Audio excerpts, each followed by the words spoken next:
মা শব্দটি এক অক্ষরের, কিন্তু শব্দটি উচ্চারণের সঙ্গে সঙ্গে চোখের সামনে ভেসে ওঠে আরও অনেক শব্দ।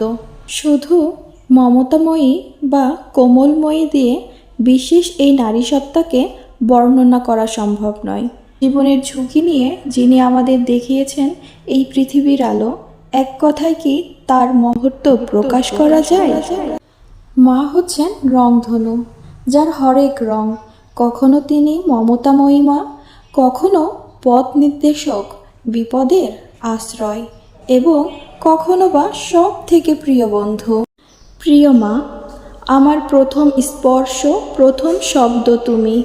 তুমি আমার পৃথিবী, তুমিই আমার মা। মা আমার সম্পত্তি নয়, মা আমার সম্পদ। তোমার স্পর্শে ভালো থাকি মা, তুমি সবার সেরা।